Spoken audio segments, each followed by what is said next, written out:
नमस्कार, उत्तराखंड समाचार में आपका स्वागत है। मैं रेणु प्रीति पंत। सबसे पहले मुख्य समाचार। उत्तराखंड में 29 मई से शुरू होगा मतदाता सूची का विशेष पुनरीक्षण अभियान।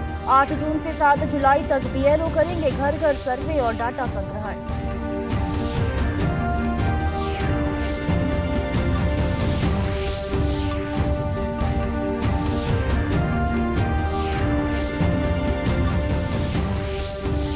राज्य सरकार का बड़ा फैसला, ऊर्जा और ईंधन बचत पर जोर। हफ्ते में एक दिन रहेगा नो व्हीकल डे।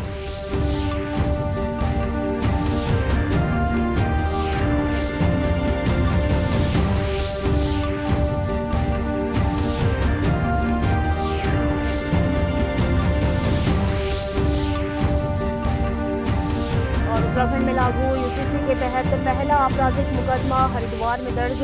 ट्रिपल तलाक, हलाला, दहेज की मांग और वैवाहिक उत्पीड़न से जुड़े गंभीर आरोपों की शिकायत पर हुआ मुकदमा।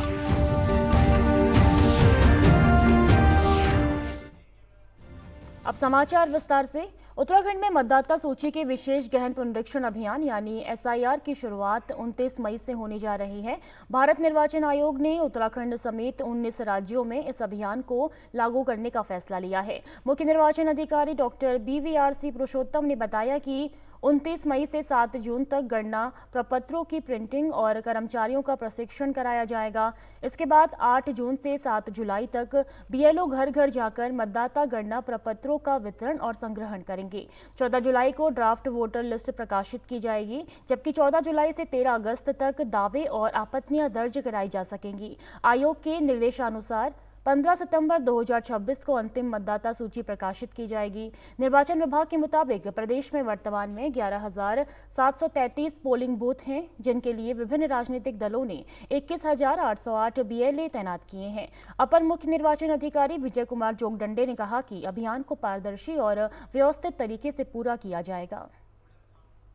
जितने भी हमारे मतदाता हैं उनकी 2003 में नाम किस बूथ पर है, शामिल है, किस जगह पर उनका नाम है और किस ग्राम में उनका नाम है, इसकी जानकारी के लिए वो voters.eci.gov.in इस वेबसाइट पर जाकर अपने नाम को सर्च कर सकते हैं। उसमें केवल आपका एपिक नंबर अगर उपलब्ध हो, नहीं तो आपका नाम, आपके पेरेंट का नाम और आपके ज़िले का नाम अगर उपलब्ध है तो आप उसको भर सकते हैं, अथवा अपने ग्राम के नाम से भी आप सर्च कर सकते हैं और अपने नाम को खोजकर आप उसकी जानकारी को उपलब्ध करा सकते हैं। साथ में हमारी जो वेबसाइट है उत्तराखंड CO कार्यालय की, उस वेबसाइट पर भी आप जाकर अपने नाम को सर्च कर उसकी जानकारी हासिल कर सकते हैं। सभी बूथ लेवल ऑफिसर्स के पास में, सभी BLOs के पास में 2003 की सूची का हार्ड कॉपी भी उपलब्ध है, प्रति भी उपलब्ध है। उसका भी प्रयोग खोज करने के लिए आप इस्तेमाल कर सकते हैं। उत्तराखंड सरकार ने ऊर्जा और ईंधन बचत को लेकर बड़ा फैसला लिया है। मुख्यमंत्री पुष्कर सिंह धामी की अध्यक्षता में हुई कैबिनेट बैठक में कई अहम प्रस्तावों को मंजूरी दी गई। प्रधानमंत्री नरेंद्र मोदी की ऊर्जा बचत अपील को ध्यान में रखते हुए सरकार ने अब निजी क्षेत्र में वर्क फ्रॉम होम को बढ़ावा देने का फैसला किया है। वहीं मुख्यमंत्री और मंत्रियों के काफिले में वाहनों की संख्या भी आधी कर दी जाएगी। इसके अलावा प्रदेश में हफ्ते में एक दिन नो व्हीकल डे मनाया जा रहा है। सरकारी बैठकों में वीडियो कॉन्फ्रेंसिंग को प्राथमिकता दी जाएगी ताकि ईंधन की खपत कम हो सके। सरकार ने भविष्य की सरकारी खरीद में 50% इलेक्ट्रिक वाहनों को अनिवार्य करने का भी निर्णय लिया है। इसके लिए पूरे प्रदेश में चार्जिंग स्टेशनों का नेटवर्क विकसित किया जाएगा। प्रमुख सचिव RK सुधांशु ने कहा कि सरकार पर्यावरण संरक्षण और ऊर्जा बचत को लेकर गंभीर है और आने वाले समय में इसके सकारात्मक परिणाम देखने को मिलेंगे।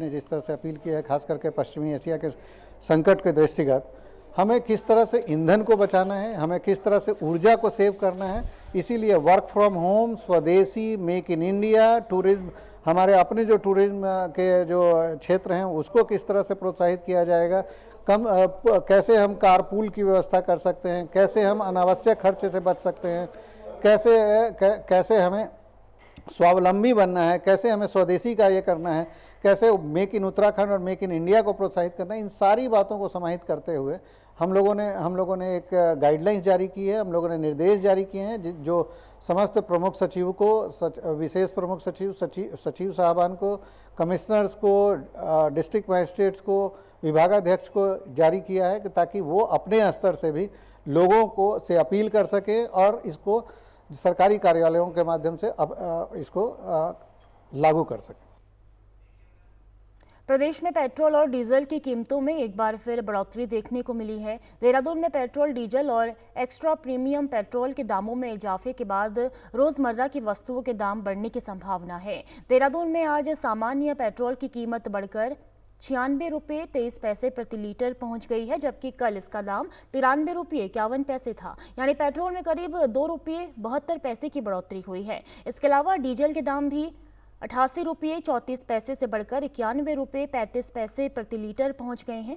Dehradun petrol pump dealer association के अध्यक्ष आशीष मित्तल ने कहा कि वैश्विक बाजार में उतार चढ़ाव के बावजूद सरकार लोगों को राहत देने का प्रयास कर रही है और जनता भी। ब्रॉडर उसमें देखें आप, आसपास जितनी कंट्रीज है सब में रेट डबल हो गए। रेट डबल हो गए, यहाँ अभी तक कोई इम्पैक्ट नहीं पड़ा था। अगर ये मार्जिनल इम्पैक्ट भी पड़ा है, मार्जिनल इम्पैक्ट मैं बोलूँगा इसे, 3 रुपये के आसपास का इम्पैक्ट जो इन्होंने इंक्रीज़ करा है, ये मार्जिनल इम्पैक्ट है। अभी भी कंपनीज़ को लॉस हो रहा है।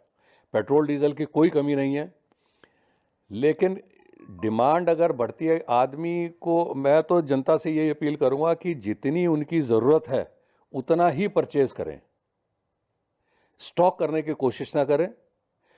कोई कमी नहीं है। अगर आप रूटीन में जितना यूज़ कर रहे हैं उतना आपको मिल रहा है, चलते रहेंगे, कोई कमी नहीं है। कोई प्राइस भी मार्जिनल बढ़े हैं, उसका मुझे नहीं लगता कि कोई इम्पैक्ट पड़ेगा। वहीं स्थानीय निवासी कुर्बान अली ने भी कहा कि वैश्विक संकट के समय जनता सरकार का सहयोग कर रही है। इसमें हम कर क्या सकते हैं, हम भी सरकार का सहयोग कर रहे हैं, उनके साथ में प्रॉपर खड़े हैं। अभी जैसे ये बाहर विदेशों में चल रहा है सिलसिला, अब उन्हीं की साथ में अकॉर्डिंग पब्लिक सहयोग कर रही है, ऐसा नहीं कि नहीं कर रही है, चल ही रहा है। होगा सर, बिल्कुल होगा। जब इतना सुधार हो गया तो आगे और भी सुधार होगा, क्योंकि पहले क्या था और अब क्या है, अब तो थोड़ा सा मामला सही है। बाकी तो सर हम सरकार के साथ में प्रॉपर खड़े हुए हैं, जैसा वो जो सहयोग करेंगे वो सही करेंगे, गलत तो नहीं करेंगे। अगली खबर जैसे ये बाहर विदेशों में चल रहा है, नागरिक संहिता यानी यूसीसी के तहत पहला आपराधिक मुकदमा रुड़की के बुग्गावाला थाने में दर्ज किया गया है। यह मामला ट्रिपल तलाक, हलाला, दहेज की मांग और वैवाहिक उत्पीड़न से जुड़े गंभीर आरोपों पर आधारित है। पुलिस ने महिला की शिकायत के आधार पर 9 नामजद आरोपियों के खिलाफ विभिन्न धाराओं में केस दर्ज कर जांच शुरू कर दी है। पीड़िता ने आरोप लगाया है कि विवाह के बाद उसे लगातार मानसिक और शारीरिक रूप से प्रताड़ित किया गया, दहेज में अतिरिक्त धनराशि की मांग की गई और विरोध करने पर मारपीट कर उसे घर से निकाल दिया गया। शिकायत में यह भी कहा गया है कि आरोपी पक्ष ने 3 तलाक देकर संबंध समाप्त करने और हलाला के लिए दबाव बनाने का भी प्रयास किया। हमने करीब 1.5 वर्ष पहले अपनी बहन की शादी करी थी, गाँव में शादी करी थी और दानिश नाम उनका, यहाँ पे शादी करी थी। तो शुरू में तो ठीक सा रहा, फिर दिक्कत आने लगी धीरे धीरे कि गाड़ी नहीं दी और भी चीज़ें लेकर सास की तरफ से और उनकी बहन की और भाई की तरफ से तंग किया गया। और उसने कई दफ़ा मेरी बहन पे काफ़ी तशद्दुद करा मेरी बहन पे, कई फेरी मारा भी है मेरी बहन को। और कई दफ़ा उसने तलाक भी दी मेरी बहन को, अंदर खानी घर में तलाक के लिए। और फिर ये जो हमारे इसमें होता है हलाला का, वो उसके लिए कोशिश करते थे मेरी बहन को कि हमारे उसमें ये है कि एक बार तलाक हो गई फिर कहीं और नहीं करना पड़ेगा। वहीं एसएसपी नवनीत सिंह भुल्लर का कहना है कि मामले के सभी पहलुओं की गंभीरता से जांच की जा रही है। दस्तावेजी साक्ष्यों, बयान और अन्य तथ्यों के आधार पर आगे की कार्रवाई की जाएगी। हरिद्वार में दर्ज यह मुकदमा यूसीसी के व्यवहारिक क्रियान्वयन की दिशा में एक महत्वपूर्ण उदाहरण माना जा रहा है। 4 अप्रैल 2026 को एक लेडी हैं, उनके द्वारा अपने हस्बैंड और मतलब पति और इसके अलावा 6 लोग और टोटल 7 लोगों पर एक केस रजिस्टर करवाया था, जो कि 115(2) और 85 BNS 3/4 दहेज अधिनियम और मुस्लिम विवाह अधिनियम, इसमें इसके तहत ये FIR रजिस्टर हुई थी और तफ्तीश इसमें शुरू हुई। तफ्तीश के दौरान इसमें जो यूसीसी एक्ट जो राज्य सरकार ने लागू किया है, इसके सेक्शन 32(2) का सबसेक्शन 1 और 32(1) का सबसेक्शन 3 ये इसमें ऐड किए गए और फाइनली इसमें जो है कल इसमें चार्जशीट चली गई है 7 अभियुक्तों के खिलाफ। फिलहाल समाचारों में इतना ही। दूरदर्शन समाचारों से जुड़े रहें। अब होगी शाम 6:30 बजे के बुलेटिन में मुलाकात। नमस्कार।